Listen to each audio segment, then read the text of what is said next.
Thyroid பாதிப்பில் இருக்கக்கூடிய ஒவ்வொரு நபரும் அவசியம் தெரிந்து கொள்ள வேண்டிய ஒரு சில முக்கிய குறிப்புகளை நான் இப்போ உங்களுக்கு சொல்றேன். ஸோ இதனுடைய வேர்க்காரணியாக நம்ம பார்க்க வேண்டியது நம்மளுடைய கட் அப்படின்னு சொல்லக்கூடிய குடல். எனவே இந்த குடல்ல இருக்கக்கூடிய ஒரு நுண்ணுயிரி பிளாஸ்டோசிஸ்டிஸ் ஹோமினிஸ் அப்படின்னு நம்ம சொல்லக்கூடிய ஒரு செல் புரோட்டோசோவன் காமனா பொதுவாகவே இன்னைக்கு உலகளாவில் பார்த்தீங்கன்னா 1 கோடி மக்களுக்கு மேற்பட்டவர்களிடம் இந்த கிருமி இருக்கு.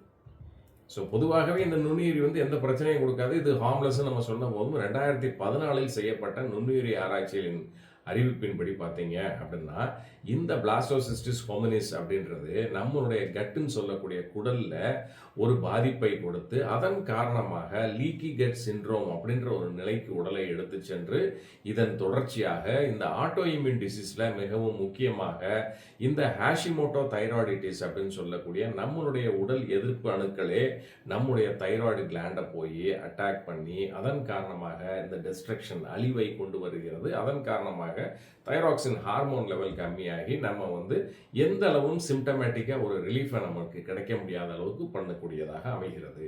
அந்த சிம்டம்ஸ் என்ன அப்படின்னு சொல்லி பார்த்தீங்கன்னா பசியின்மை, 2வது டயரியாவாகிறது, இல்லை கான்ஸ்டிபேஷன் அடிக்கடி இதெல்லாம் நடக்கலாம், ப்ளோட்டிங் வயிறு உப்பிசமாக இருக்கிறது, தோள்களில் அடிக்கடி ஏற்படக்கூடிய அலர்ஜிஸ், ஆன்சியஸாக எப்பவுமே இருக்கக்கூடிய ஒரு நிலை, அடுத்து பார்த்தீங்கன்னா அதிக உடல் சோர்வு, இதெல்லாமே இருக்கும். இந்த பாதிப்புகள்லாம் நம்மிடம் இருக்குமே ஆனால் இதை முறையாக ஒரு இரத்த பரிசோதனையோ ஒரு மல பரிசோதனை மூலியமாக நாம் தெரிந்து கொள்ள முடியுமா அப்படின்னு சொல்லி பார்த்தோம் அப்படின்னா இதற்கான வாய்ப்புகள் ரொம்ப கம்மி. மல பரிசோதனையில் இதை நம்ம கண்டுபிடிக்க முடியாது. இதை கண்டுபிடிப்பதற்கான ஸ்பெஷல் பிசிஆர் டெஸ்ட்லாம் இருக்குது. இதெல்லாமே ரொம்ப எக்ஸ்பென்சிவானது. ஸோ அவ்வளோ தூரம் நம்ம கஷ்டப்படாததுக்கு தேவையே இல்லை.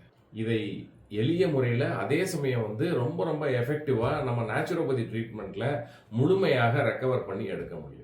எனவே இந்த இயற்கை சிகிச்சைக்கு உங்களுக்கு தேவை ஒரு நல்ல ப்ரோபயாட்டிக்.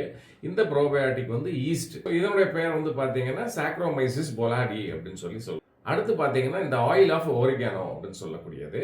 இது மிகவும் முக்கியமாக நம்மளுடைய கட், நம்மளுடைய குடல் பகுதியில் இருக்கக்கூடிய இந்த பூஞ்சை தொற்று அப்படின்னு சொல்லக்கூடிய கேண்டிடா இருந்துச்சு அப்படின்னா முழுமையாக நீக்கம் செய்யும். அதோட சேர்த்து இந்த பிளாஸ்டோசிஸ்டிஸ் ஹோமினிஸ் அப்படின்ற இந்த தொற்று இருந்தாலும் முழுமையாக இதை நீக்கும். 3வதாக பார்த்தீங்க அப்படின்னா இந்த பெர்பரின் அப்படின்னு நம்ம சொல்லக்கூடிய கட் கிளென்சிங் சப்ளிமெண்ட்.